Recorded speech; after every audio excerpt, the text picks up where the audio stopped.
in a time and space divide. Daughters of the 24th and one half century.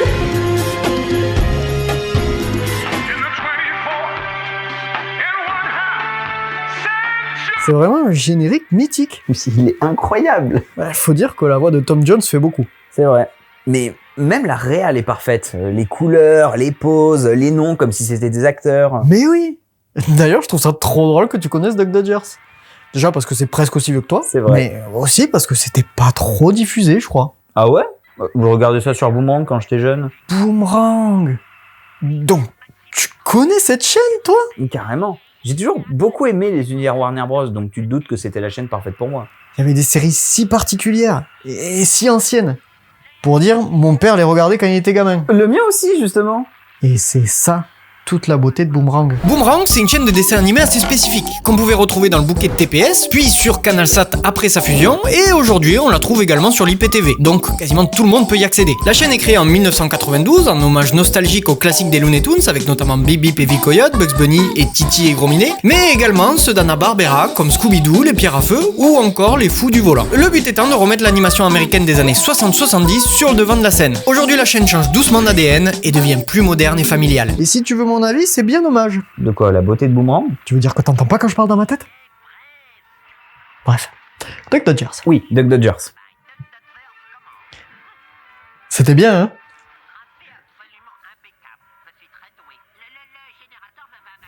Ouais, pardon, j'ai pas d'inspi. Bah, je sais pas. Par des Looney Tunes, ça pourrait être intéressant, non? Oui. Peut-être, oui. Oui, parce que si on parle de Duck Dodgers, on parle de Daffy Duck. Et si on parle de Daffy Duck, on parle des Looney Tunes. Ah, logique. Logique. Donc t'entends. Les Looney Tunes, c'est un peu la base. Et c'est clairement une des licences de dessins animés les plus connues. Car on est d'accord pour dire que même si on n'apprécie pas plus que ça, on sait qui est Bugs Bunny. Si... le lapin gris. Et vous savez également aussi que les Looney Tunes, c'est un festival d'anarchie, avec les lois de la physique qui explosent, des gars qui s'enchaînent à toute vitesse, et des personnages caricaturaux, avec, à son centre, Bugs Bunny. Le lapin malin, sarcastique et toujours gagnant, bien que ça le rend un peu antipathique, si vous voulez mon avis. Puis on a Daffy Duck. Lui, c'est plutôt le roi des losers. Mégalo, colérique, jaloux et toujours perdant, il incarne le chaos humain parfait avec son ego surdimensionné. Et je trouve que ça le rend un peu plus humain, même si la plupart du temps il est insupportable. Et finalement, Duck Dodgers propulse Daffy dans l'espace. En espèce de Rangers de l'espace arrogant et incompétent, dans une vibe à la Star Trek et Star Wars, avec Marvin le Martien en ennemi récurrent et Porky Pig en cadet de l'espace. Pour moi, Duck Dodgers, c'est OSS 117 dans l'espace en fait. Incompétent, lourd, râleur, de mauvaise foi et limite misogyne. Mais c'est clair, c'est la même personne. C'est à se demander si l'un a pas plagié l'autre. Non, ça c'est complètement con par contre. J'entends. Bon, bah il serait peut-être temps de commencer. Lance le générique. Soit. Générique. Je passe pour un con ou c'est moi?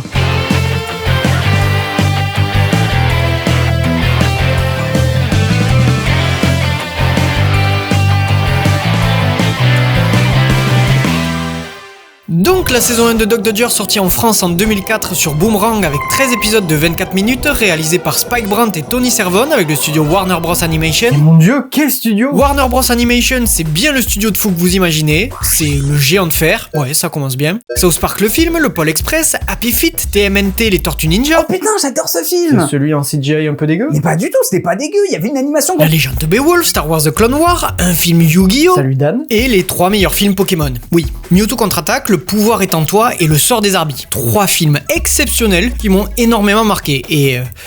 bordel, c'est pas le sujet. Salut Elias.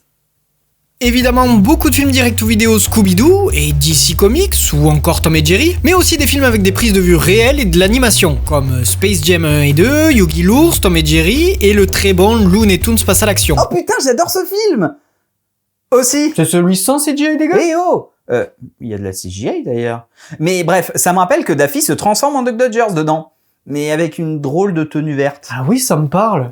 J'avais pas fait le rapprochement, gamin, d'ailleurs. Et pourtant, effectivement, Daffy dit qu'il est Duck Dodgers, et porte une autre combinaison. Le plus étrange là-dedans, c'est que c'est sorti en décembre 2003, alors que la série est sortie en Amérique en août de la même année. Donc, si le film voulait référencer la série, c'est étrange qu'il ait pas été raccord sur le design. Ils avaient visiblement le temps, pourtant. C'est vrai que c'est super bizarre. Ouais, ça paraît un peu raté comme mise en avant du dessin animé s'il ressemble même pas. Mais bref, justement, La série. Débute avec une introduction faite par Duck Dodgers lui-même, Après avoir été sorti d'un état de congélation accidentelle survenu il y a 350 ans. Oui, Duck Dodgers, c'est moi. Le protectorat veut me faire passer en cour martiale et me jeter en prison. accusé d'incompétence, Capitaine Star Johnson, j'accuse Duck Dodgers d'incompétence caractérisée et de négligence dans la lutte contre les Martiens. Heureusement, le docteur Q et Jenny vient plaider la cause de Dodgers et annonce l'avoir réveillé du passé car ça faisait classe d'avoir un agent qui vient de loin. C'est pour ça que Camille est là aujourd'hui. T'es à quoi 2h30 de chez moi? Ouais, à une vache près, hein, c'est pas une science exacte. Dodgers devait patrouiller autour de la Lune afin de la protéger. Seulement, il patrouille pas vraiment. Lui de génie n'a-t-il pas dit de prévenir toute attaque martienne? Oui, en effet. Et je me disais qu'on pourrait, en quelque sorte, scruter l'espace pour repérer les vaisseaux. Pourquoi pas plutôt scruter ma salle de bain personnelle? Et évidemment, la flotte martienne est bien présente, cachée derrière la Lune. Tiens, ça ferait une bonne théorie du complot, ça. T'imagines? Bref, les Martiens attaquent le vaisseau de Dodgers et du jeune cadet, alors que le commandant martien déteste visiblement déjà le canard. Dodgers, pulvérisez-le. Mais à cause d'une mauvaise manip, ou plutôt de sa nullité si je puis dire, Dodgers fait exploser la barrière qui protège la planète Terre. Seulement, le capitaine Star Johnson possède les preuves vidéo de cette impardonnable erreur. Pourtant, Dodgers ne se laisse pas avoir et dit avoir un atout dans sa manche en convoquant la reine martienne. Je suis la reine de Mars. Je savais qu'on s'était déjà vu. Et c'est vous qui m'avez convoqué, capitaine Dodgers.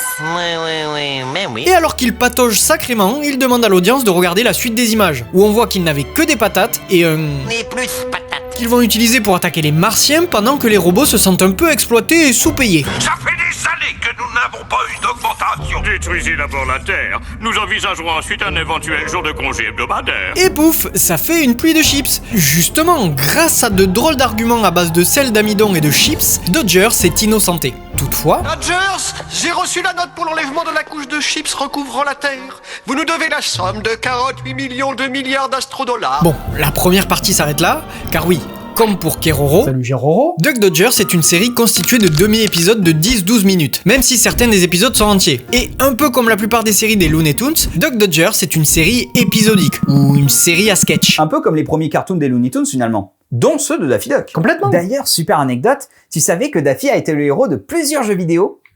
Oui.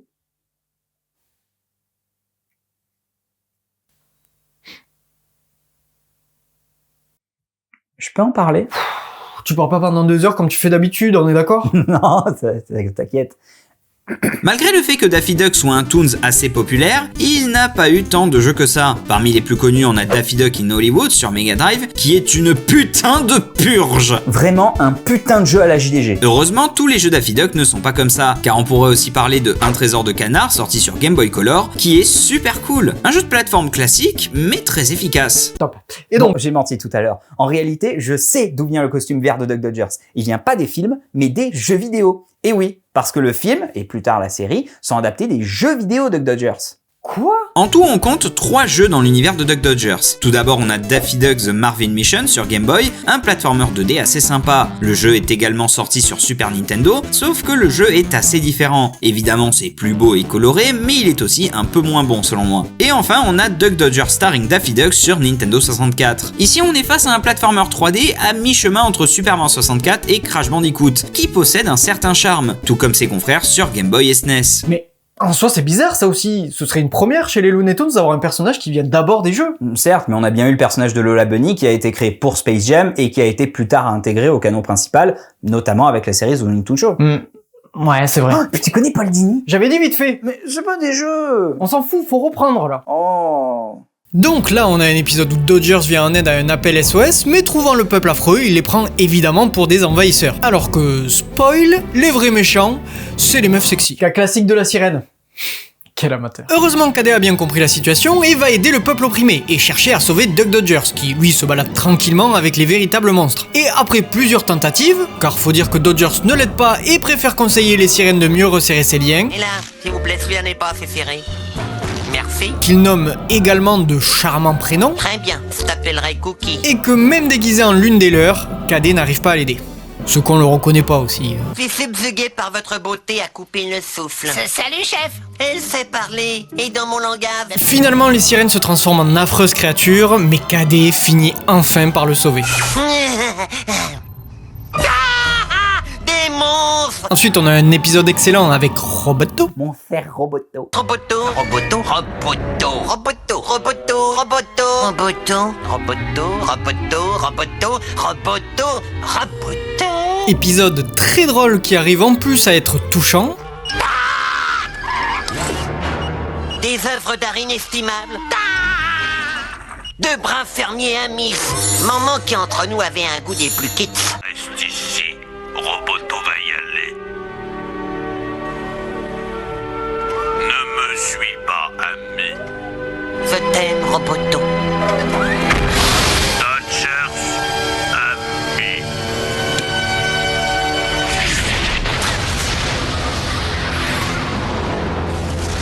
Puis on a la course de Star Wars épisode 1. Ce qui serait le moment parfait pour parler des jeux de course Looney Tunes.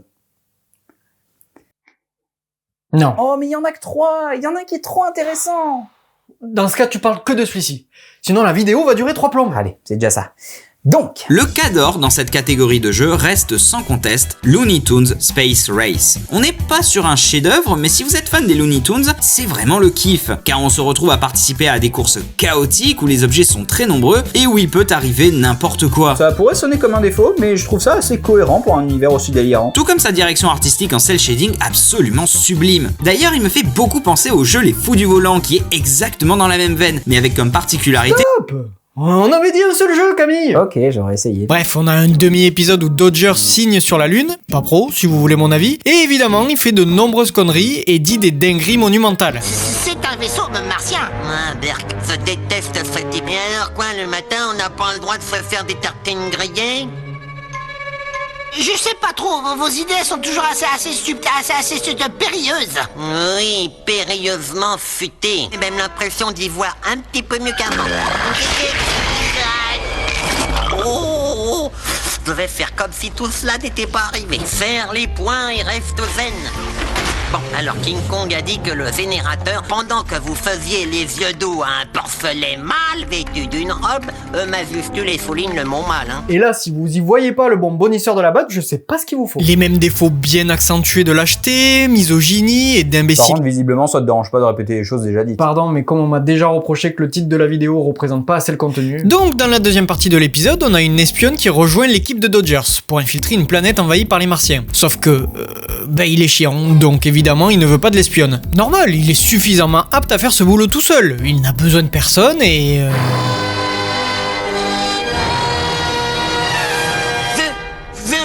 Je vous aime de toutes les fibres de mon corps. Aucune surprise ici. Bon, il va tout faire pour l'impressionner, quitte à accepter une mission suicide, changer de coiffure à de nombreuses reprises et tout faire exploser. Enfin, plutôt faire... Pourtant, Dodger s'est embêté. Est-ce que leur amour ne va pas lui apporter trop de soucis? Le reste de mon existence, ça peut être très long. Et quand ce sera fini, je serai mort. Je veux vivre. Il espère qu'elle ne le prenne pas trop mal et... Ah, on leur refile déjà une nouvelle coéquipière. Je vous aime de toutes les fibres de mon corps. Bon, vous devez un peu mesurer le niveau d'humour de la série, qui est, vous vous doutez, sa plus grande qualité. Pourtant, le reste est loin d'être mauvais.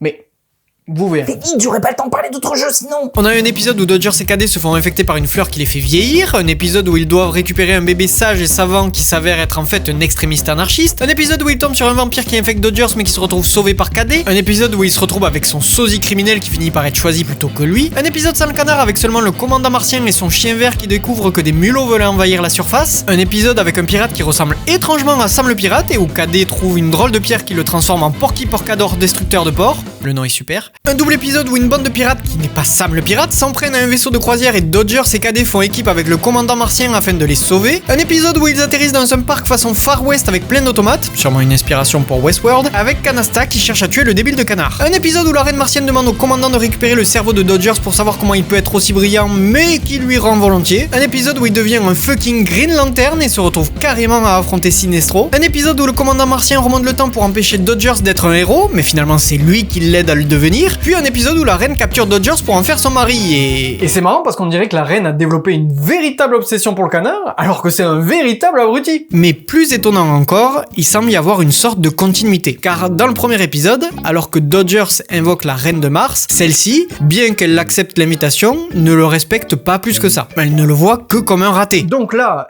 elle était lucide. Comme lors de la course entre lui et le commandant, où elle ne l'imagine pas gagner. Avec tout le respect que je te dois, cadet, il semblerait que les carottes soient cuites pour ton canard. Puis, au fur et à mesure, elle va changer d'avis. Je vais voler le cerveau de Doug Dodgers. Intéressant. Mais tu ne crois pas qu'un être aussi brillant que lui va s'apercevoir que son cerveau a disparu? Jusqu'au moment où le commandant remonte le temps et fait réellement de Dodgers un héros. Ce qu'elle voit, elle, comme un réel concurrent. Dodgers est un adversaire digne de nous. Même si elle comprend que c'est à cause du commandant. Et du coup, ça amène à cet épisode, où elle souhaite épouser Dodgers. Et donc, la série est semi-feuilletonnante. Ou disons plutôt que sans avoir une vraie continuité, elle décide de placer des références à d'anciens épisodes, rendant évident que ça s'est bien passé précédemment. Pourtant, certaines choses disparaissent d'un épisode à l'autre, comme quand Cadet envoie Dodgers en prison au lieu de son sosie criminel, ou quand le canard se baigne dans un bassin de déchets radioactifs. Les déchets radioactifs, faux devant. Eh ben, ça s'est pas si mal passé. Je vois pas pourquoi j'avais si peur. Tout ça n'est jamais mentionné. C'est comme si ça n'avait jamais existé. Et donc on revient là où on en était. La reine semble amoureuse et Dodgers n'est pas complètement indifférent à ses charmes. Je t'ai choisi pour devenir mon époux. J'ai toujours trouvé que vous étiez un beau petit brin de fille. Il doit passer 3 épreuves pour montrer sa valeur et devenir le roi de Mars aux côtés de la reine. Et surprenamment, et en même temps comme toujours en fait, il réussit haut la main chaque épreuve. Du coup, il prévient Cadet qu'il ne reviendra pas. Je vais appeler mon bon Cadet. Il doit faire du sang de boudin, le cochonnet. Coucou Cadet, demi-tour gauche. Je vais devenir roi des Martiens. Tu tiens donc. Mais finalement, le commandant le démotive en lui listant ses fausses futures responsabilités. C'est vrai quoi, pourquoi devrais-je me caser si tôt? Après tout, j'ai toute la vie devant moi. Et d'ailleurs, je la connais à peine, moi, cette fille. Il a au passage remballé la reine et abandonné son opportunité de devenir roi. Je viens vous dire adieu, mon fou. Comment avez-vous pu être assez bête pour croire qu'il y ait eu quoi que ce soit entre nous? Oh, mon Dodgers adoré, je ne comprends pas. Adios, mon sainte. C'est ainsi que nos chemins se séparent. Et bien que l'épisode d'après se consacre entièrement à Dodgers, qui tourne un film autobiographique mais commandité par le commandant pour le tuer, l'épisode suivant, lui, parle de la reine qui capture Cadet pour se venger du refus de Dodgers. Laissez-moi vous raconter une histoire, commandant, où le cœur d'une femme a été brisé en 1000 morceaux. Laissez-moi vous parler du trône d'un consort resté inoccupé, d'une suite nuptiale non utilisée. Moi? Oh non, pas du tout. Tu m'as seulement abandonné le soir du mariage. Mais comment fait-il? Oh, je l'adore, il est trop fort. Enfin, je veux dire, je déteste ce canard. Voilà, là on sent que l'épisode du mariage a réellement existé dans la continuité. La reine a encore des sentiments pour le malheur et lui reproche son abandon.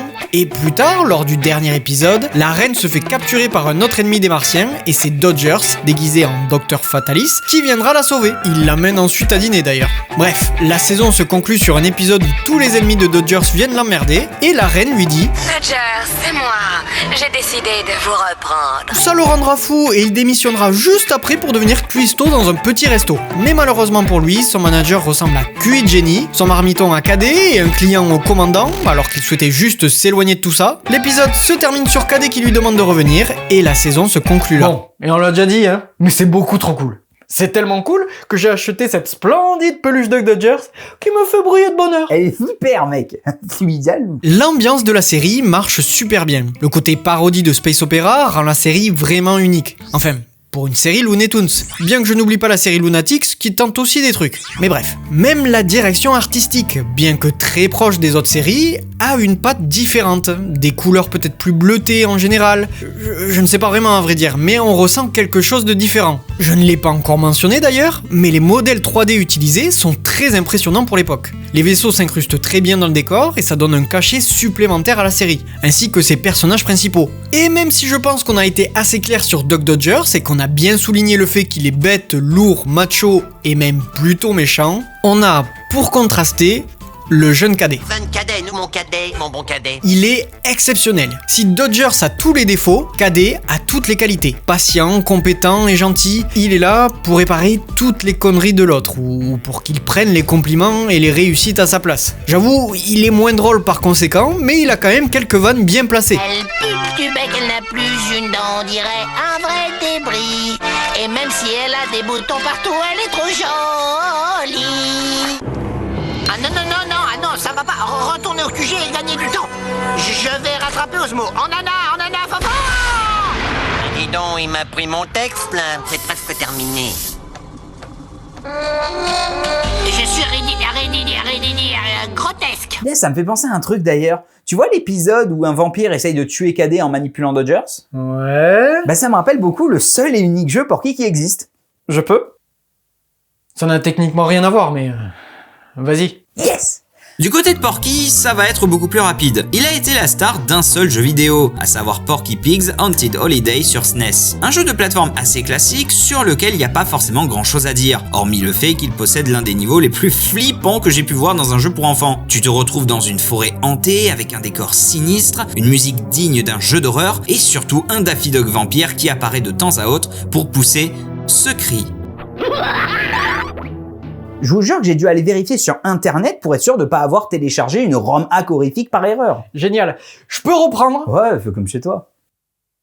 Bref, on l'adore et le duo marche super bien, mais faut pas oublier le commandant martien, que je trouve pas particulièrement intéressant ou drôle, je dois dire, mais son utilité dans l'univers pour contrer Dodgers est vraiment efficace. Tout comme QI Jenny, qui, sans être exceptionnel, ajoute vraiment quelque chose à l'humour, ou même à la cohérence de l'univers. Et sinon, c'est vraiment la Reine de Mars qui est pour moi un des meilleurs personnages. Elle est charismatique, froide quand il le faut, efficace, drôle et touchante. Oui, vu que c'est beaucoup de blagues, c'est la seule qui peut nous bouleverser quand elles se sont abandonnées par Dodgers. Bon, j'avoue, je lâche pas une larme non plus. Même fait de la peine, ce beau petit brin de fille. Espèce de triangle amoureux entre le commandant Dodgers et elle emmène pas mal de blagues et de situations burlesques, si je puis me permettre. Plus jamais je dis ça. Et elle est la raison pour laquelle la série marche aussi bien. Enfin, avec son humour global bien sûr. Je pense que ça, c'est déjà très clair. Les vannes sont hilarantes, chaque mot prononcé par Dodgers me font rire. Je suis comme irrésistiblement attiré par une force mystérieuse.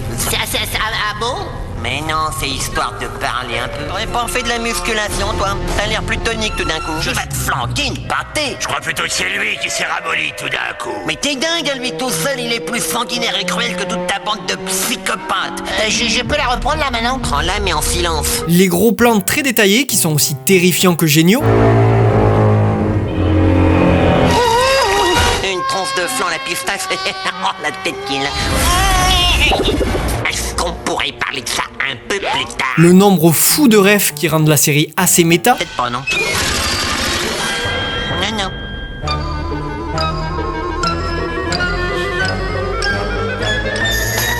Non, une pédicure serait la bienvenue. Dodgers, ami.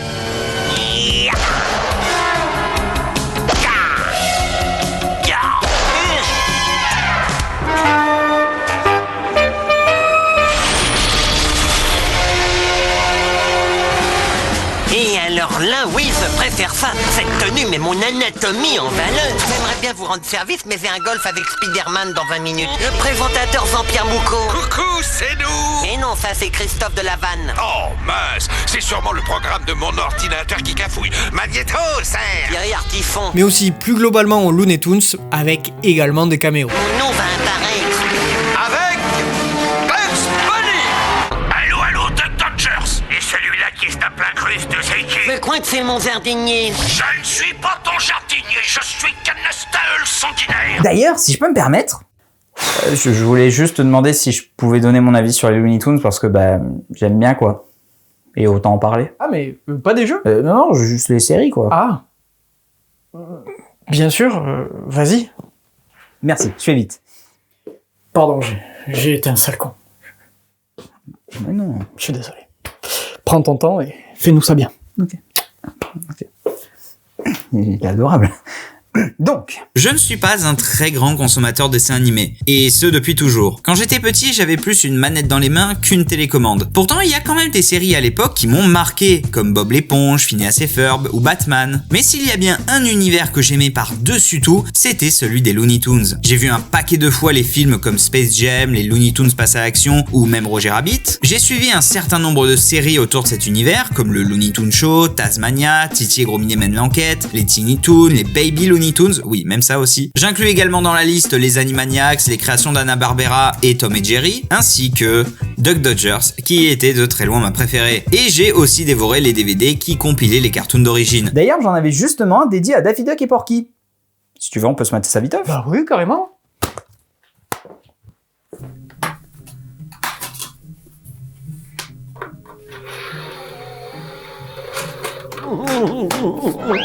Qui était le père de notre beau pays? Ça c'est très très simple. Je suis désolé, c'est trop Non, tard. mais ça vieillit pas, c'est fou. Même ce gag, il est débile. Putain, j'adore.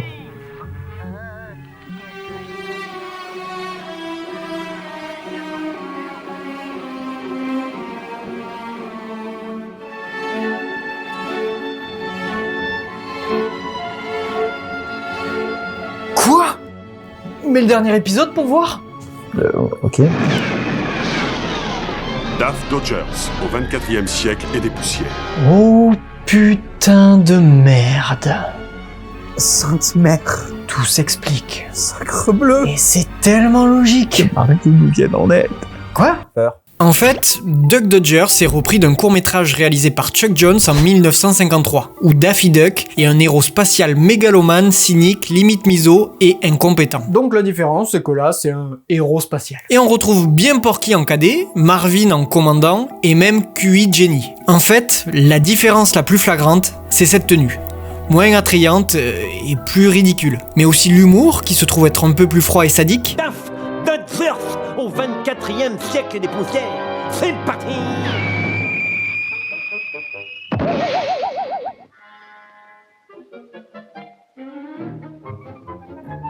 Ici, et puis alors ici, et ici. Je prends un angle de 13 degrés auto-cumulé, je retire 4 millions d'années-lumière, ça nous conduit à notre destination. Il est envoyé sur la planète X pour récupérer la précieuse crème à raser atomique, face à Marvin le Martien, mais il sabote tout avec son arrogance et ses bourdes cosmiques. Il y a même eu une suite en 1980, puis en 2003 dans L'attaque des drones, où les parodies de Star Wars ou encore Star Trek sont totalement assumées. D'ailleurs, on y retrouve bien plus l'ambiance de la série, et même son costume s'en rapproche plus. Et ça explique donc qu'il apparaisse avec cette tenue dans les Looney Tunes passe à l'action. Du coup, ça veut dire que les jeux viennent des courts-métrages.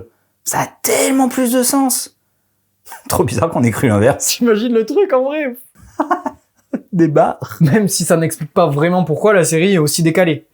Si différente des autres séries Looney Tunes. Car, même si Duck Dodgers au 24e siècle est des poussières... Enfin, ça aussi c'est bizarre, je comprends pas la référence.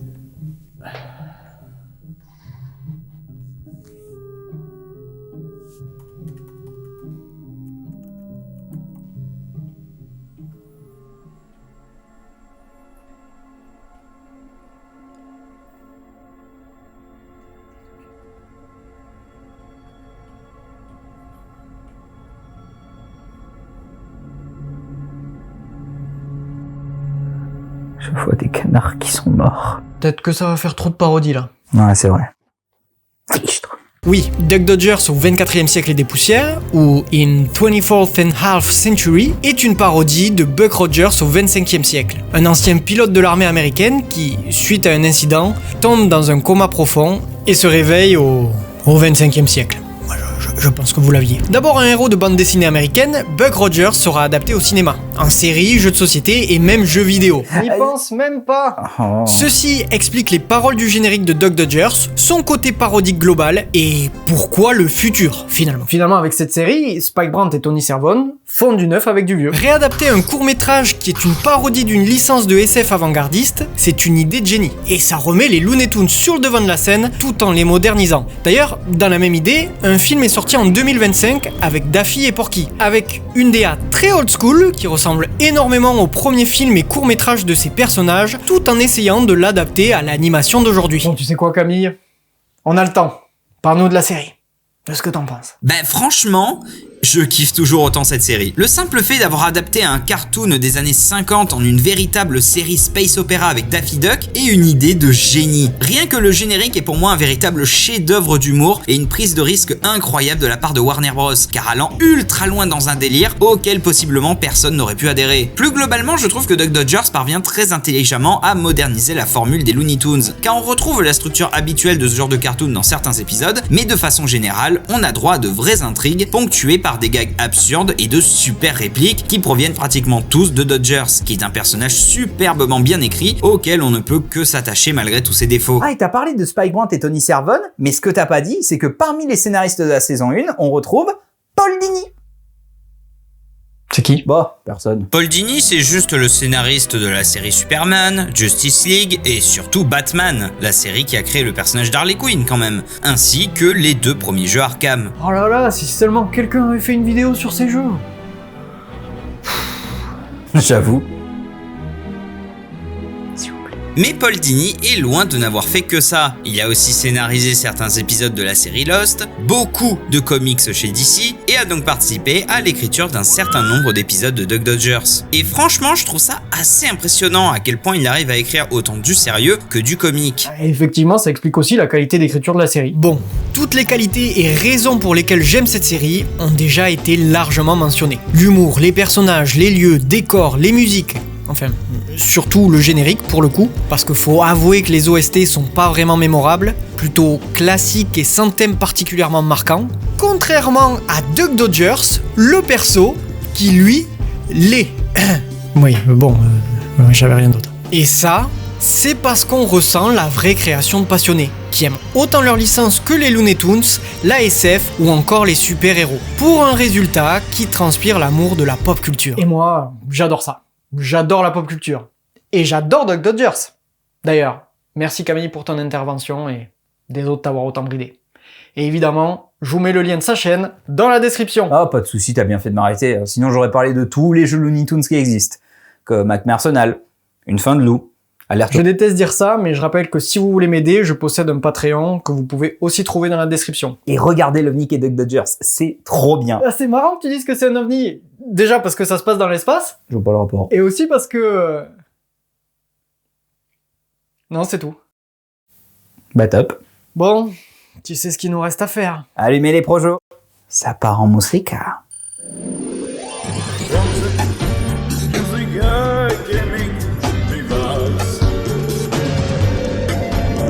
But how would the internet survive? The era of the 21st and a few centuries, protecting the fortress of the deep. The era embracing nostalgia. Especially, don't forget